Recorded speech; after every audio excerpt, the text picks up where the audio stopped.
ब्रह्ममुरारिसुरार्चितलिङ्गं निर्मलभासितशोभितलिङ्गम्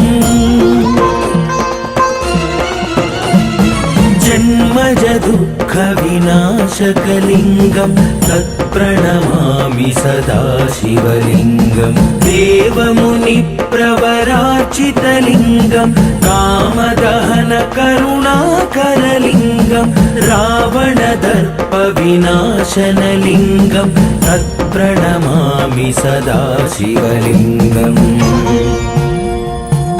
लेपितलिङ्गं बुद्धिविवर्धनकारणलिङ्गं सिद्धसुरासुरवन्दितलिङ्गं तत्प्रणमामि सदा शिवलिङ्गं कनकमहामणिभूषितलिङ्गं फणिपतिवेष्टितशोभितलिङ्गं दक्षसुयज्ञविनाशनलिङ्गं तत्प्रणमामि सदा शिवलिङ्गम्